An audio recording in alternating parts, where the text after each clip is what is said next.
Morning. Good morning. The world has long agreed that Iran cannot be allowed to get. Australian Prime Minister Anthony Albanese said on Monday, June 23rd, that Canberra supports the United States strikes on Iran and called for de-escalation and a return to diplomacy. He stated that the world has long agreed that Iran must not be allowed to obtain nuclear weapons and that he supports actions to prevent it. Albanese said the information is clear that Iran has enriched uranium to 60% and there is no other explanation for reaching 60 other than being involved in a program that is not for civilian nuclear energy. Nuclear weapons program and dealing with the risk of regional escalation. And that's why Australia called upon Iran to come to the table and abandon any nuclear weapons program. Iran didn't come to the table just as it has repeatedly failed to comply with its international obligations. We urge Iran not to take any further action that could destabilise the region.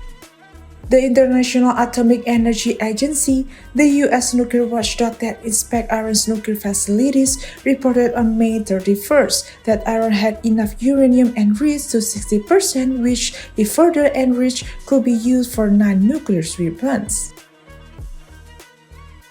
Australia closed its embassy in Tehran on Friday, June 20th, after Foreign Ministry Penny Wong spoke with U.S. Secretary of State Marco Rubio.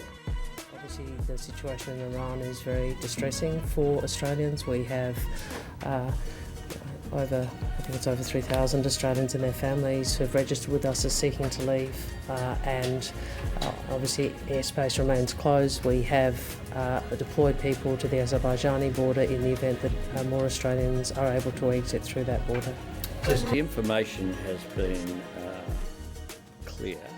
Australia has suspended mass evacuation from Israel following the U.S. strikes on Iran nuclear facilities, but is making preparation for a potential evacuation if Israel airspace reopens, said Wong. Australia said it has deployed two defense aircraft to the Middle East in a non-combat role to assist with civilian evacuations. And that was clear. It was also very clear over a period of time.